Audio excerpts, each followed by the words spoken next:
Hi, I'm Roger Packer. I'm Senior Vice President of Neuroscience and Behavioral Medicine at the Children's National Medical Center in Washington, D.C.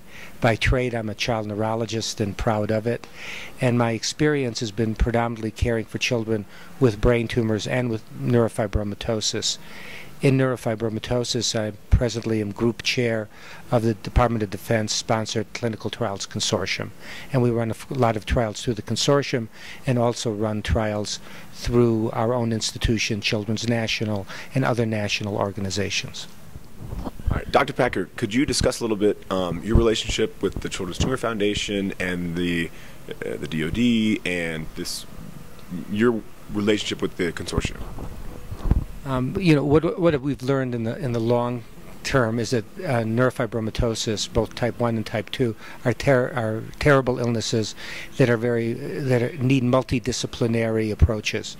Our approach has been always to work with multiple different kinds of specialties and organizations to try to get the best treatment we can for children with neurofibromatosis, not only in our institution, but nationally and internationally.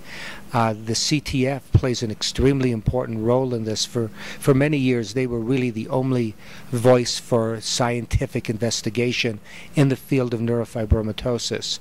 As the science has developed, which has been a tremendous help, and it's very exciting, we see that some of these scientific developments lead us directly into new therapeutic approaches. So neurofibromatosis no longer is a diagnostic specialty, it's a therapeutic specialty. And without the help of a group like the CTF, which has really been the major impetus in the world to get scientists and clinicians together, to get us to work together on the common goal of developing new therapies, things wouldn't be happening nearly as fast. On top of that, now through the help of the Department of Defense, which has funded a nationwide and soon an international clinical trials consortium, we can take all the work of the CTF, all the work in our own laboratories, and try to apply that to more patients through the Department of Defense-sponsored Clinical Trials Consortium. My goal is to make that consortium and work with that consortium to work as quickly as possible for these kids. We have this balancing that we want to be scientifically correct, but we also need to treat patients. We have no other choice. We've got to move ahead. All right, Dr. Packer, we've asked some questions from our NF community, and Donna via email asks, is debulking surgery on plexiform NFs related to a greater incidence of the manifestation of MPNSTs? That's an excellent question, and I hope the answer is no. For many years, debulking of these tumors was really the only therapy we had. And work by a variety of different groups, including Children's Hospital of Philadelphia, Dr. Needle, showed that if you could remove the majority of the tumor, or all of the tumor, sometimes these tumors never came back.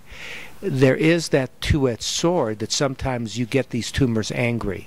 And there is starting to get some scientific data to suggest why in some cases debulking may make the plexiform more aggressive, may make it grow back a little bit faster. And we've always heard that trauma made these things potentially grow back or start growing. And there may be releases of cytokines, specific chemicals that increase inflammation that may drive that. That, I think, is under relatively good understanding. What I don't believe is that there's any clear data that doing that will turn the tumor malignant. I hope it won't. To date, the debulking has been a major component for many of these things. Like all of these entities, we'd like to put the surgeons out of business. We'd like to figure out a way to treat these medically and have them never come back. But I don't think the idea of them becoming malignant because of the surgery would be the thing that would really drive my decision of whether I would or wouldn't recommend a debulking. Dr. Packer, Donna from email asks, what are the standards for surgery follow-up, and would it be advisable to recommend MRI 3 to 6 months following the surgery to watch for new developments that may occur due to the surgery? That is also an excellent question, and one we wish we had better data to answer it with. Part of the problem with the surgical debulking of these tumors is that they often have a quality which is almost gelatinous. So the surgeon goes in, believes they remove 80% of the tumor, and the immediate postoperative scan shows they remove 25% of the tumor. I don't think that's regrowth. I think that's re-expansion of a very gelatinous type of tumor.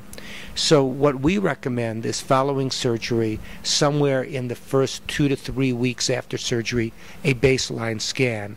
Now those are often very difficult to interpret because of inflammation, because of surgery, blood because of the surgery. And I think if in the cases where the disease was bad enough, the condition was bad enough to require surgery, you're obviously worried about something functionally happening. So our recommendation is somewhere in that 3-month window after surgery, get your first baseline.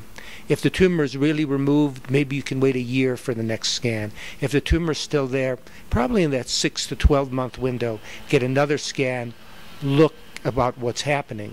Now there are warning things, and I do think that this is important, that some plexiforms in one part may be low grade and there may be a malignant component. And dependent on sampling area, you may miss that malignant component. So if that plexiform had warning signs like new onset of pain, a major change in the size of the tumor, a hardening of the tumor, those would all be signs to me to do an earlier follow-up and probably follow up sequentially every 3 to 6 months for a couple of years, so I know exactly that this is a so-called benign plexiform and not a more malignant peripheral nerve sheath variant. Excellent. Thank you very much.